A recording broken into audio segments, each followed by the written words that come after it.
All right, guys, welcome back. We're going to talk about the watches that Elvis owned, and there's quite a few of them here, and I guarantee there's some of them you didn't even know that he had. First off, Elvis was probably the first famous entertainer to be associated with watches. If he was alive today, he would probably be on Talking Watches with Hodinkee. He loved watches. He traded them with fans. He gave them away. So we're going to get into the collection, the best that I know it. We're going to start with the Omega Constellation. This is associated with Elvis throughout his Army career.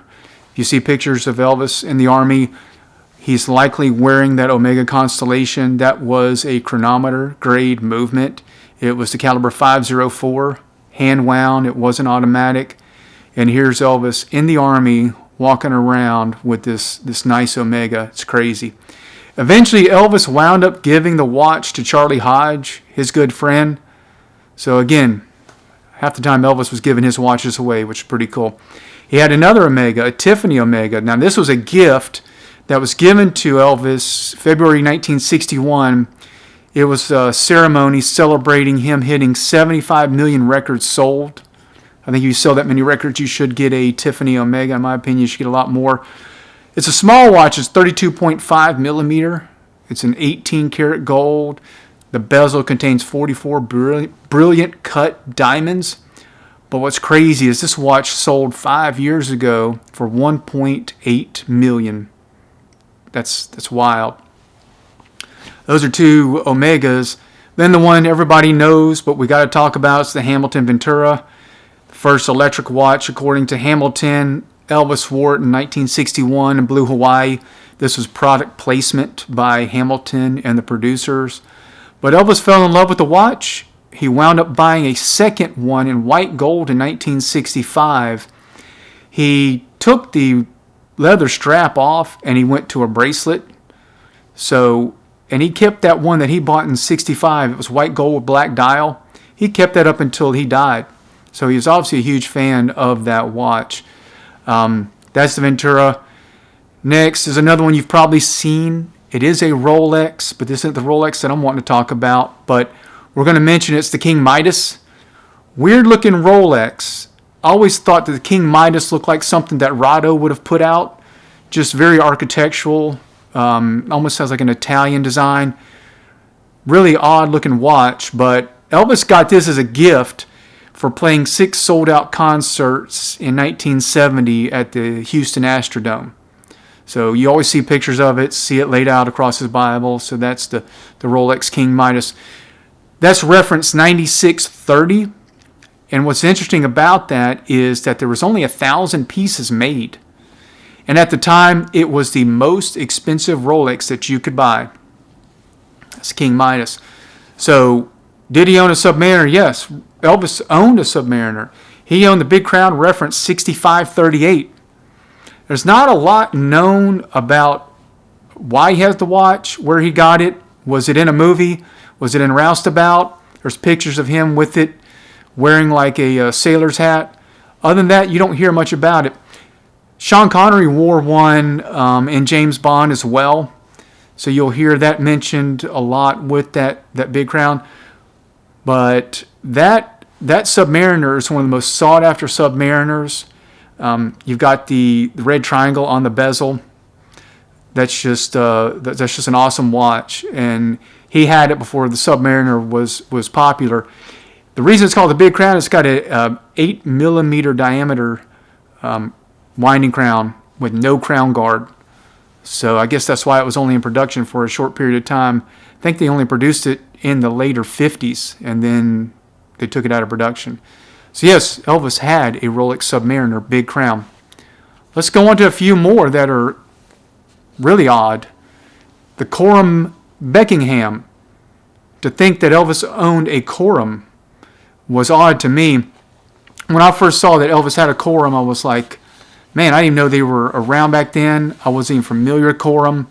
I knew they were a big watch company, but I didn't know Elvis owned one. But he owned the Buckingham. It was produced around 1960. It's got like a large square 18 gold case. He eventually gave that watch away again to Richard Davis, a bodyguard and a movie stand-in that worked for him, and another longtime friend. So Elvis was known to give these things away. So that's the CORUM Buckingham, not my favorite, kind of an odd-looking watch. Then Elvis loved anything that was cutting edge, if it was digital, if he could find something that looked digital, or was just the latest and greatest. So, of course, he owned a Bulova ACCUTRON. This is the ACCUTRON 521. The original ACCUTRON 521 was launched in 1960, 14 karat gold. It had this asymmetrical square case. Again, a small watch. It was 32.8 millimeters by 32.5. It used a 360 hertz tuning fork rather than a balance wheel for timekeeping. So he loved anything like that. The latest and greatest, Elvis wanted to have it, whether it was a car, watch, TVs, electronics. Elvis was always getting it, and he was always up to date on that stuff. So it was obvious that he would have a Bulova ACCUTRON. And he had another one. He had a Bulova 14 karat gold blue dial, another ACCUTRON. This watch was given to him by RCA. They put on the back, Merry Christmas from RCA Records. He wore the watch both on and off stage, and eventually he gave it to his friend Pat Medford Booth. Again, another watch that Elvis gave away, but he had that Bulova. We'll go on to another one. It was a Swiss EBEL 18 karat gold. This was a weird looking watch, just a bracelet on it. It's got this gold jagged strap, and the bezel is encrusted with 24 white diamonds. When I first saw this, I was like, is this something that he gave to Lisa Marie, or did he give that to Priscilla or somebody? Because it's so weird looking, and it looks like it would just cut your wrist up. But he eventually gave it to J.D. Sumner of the Stamps Quartet, and another longtime friend of Elvis's, J.D. Sumner. He gave that to him. There's several pictures of J.D. wearing that watch that was originally Elvis's, and then he engraved the back of it from Elvis to J.D. 1974. That's pretty cool. Then he had, again, always wanting to be on the cutting edge, Elvis had an Omega LED TC1. So he bought the watch in Beverly Hills. It was made in 73. And eventually he also gave one to Charlie Hodge, again, his longtime friend. Elvis isn't seen wearing that a lot. And Jerry Schilling said that Elvis always had to have the latest and greatest, but didn't think he was very fond of that watch because he didn't see him wearing it very much. And if you ever had a red LED, you've got to press a button to actually see the time. Otherwise, the screen's blank. But Elvis probably got it because he's like, this is cool. I'm going to get it, and I've got the money. So, and it's an Omega LED. Next, he's got the Lord Elgin. I mean, this is another pretty digital style looking jump hour type watch. It's not a true jump hour. They call it a direct read, but this is the Lord Elgin. It was worn by Elvis in the 50s. You've probably seen it. It's powered by their 21 jewel Elgin caliber 719. He's frequently photographed in the 50s wearing this, and in a lot of pictures that are synonymous with Elvis, a lot of portraits, you'll see him wearing this Lord Elgin. Now, a lot of people will say that the Lord Elgin direct read is Elvis's version, but it's just this one specific one. In my research, you'll see a lot of variations on that little window that shows the time, but there's only one specific one that has more of this kind of teardrop triangle design. That is the one that Elvis had. Don't be fooled. Some people will put these on eBay. They'll put them on the internet, Chrono24. They'll say it's the Elvis Lord Elgin. No, this is the one that he had. You've got to look at that little window right there, or you're going to get fooled. Okay, going on to another pretty cool watch is the Bulova ACCUTRON Astronaut. This is, of course, right up Elvis's alley. What was cool about this watch is that it was favored by the CIA and the A-12 spy plane pilots. So you know he's going to dig that. He also wore this watch in his 68 comeback special.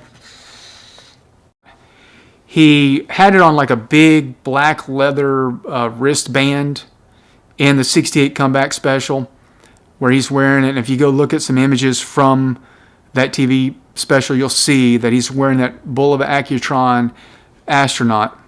So just too cool of a watch. And of course, you know he's going to have it if the CIA's got it.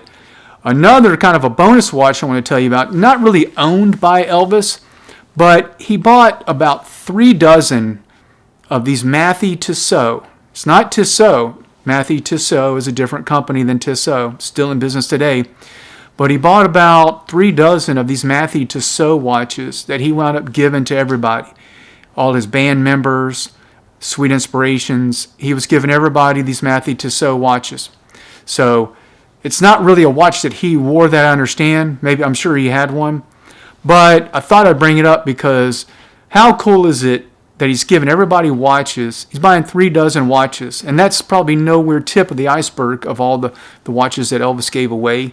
But you know he's a collector and he appreciates the watches when he's giving out 3 dozen to band members. So I thought that was just a little bonus watch to tell you about this MATHEY Tissot. And you see that it's got the Elvis engraved or kind of molded into the case. So just thought that would be interesting to show you. If you know of any watches that I missed that Elvis owned, not that Elvis gave away, not that someone said that it was Elvis's, that he truly owned, these are watches that he owned, I'd love for you to put them in the comments below. And again, as always, I appreciate you tuning in to Cold Pizza Watch Reviews.